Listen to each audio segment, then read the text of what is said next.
প্ৰথমে মই ইলেক্ট্ৰনিক মিডিয়ালৈ মোৰ আন্তৰিক মৰম আৰু শুভেচ্ছা জনালোঁ আৰু এই মাঘ বিহুৰ বাবে মোৰ অন্তৰৰ পৰা সকলো অসমবাসীলৈ ধন্যবাদ জ্ঞাপন কৰিছোঁ আৰু শ্ৰদ্ধা জনাইছোঁ।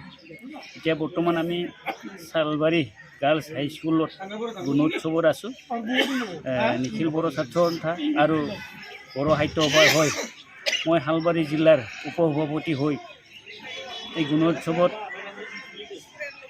মোৰ লগতে আছে শালবাৰী আঞ্চলিক আফচুৰ প্ৰতিনিধি।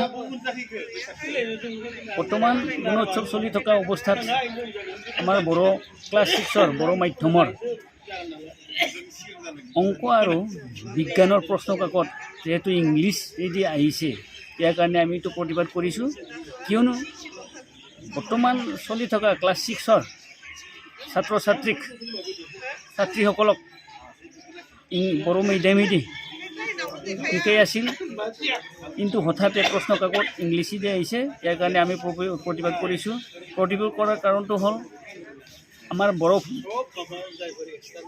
ভাষা ভাৰতবৰ্ষৰ সংবিধানৰ 6 শিডিউলত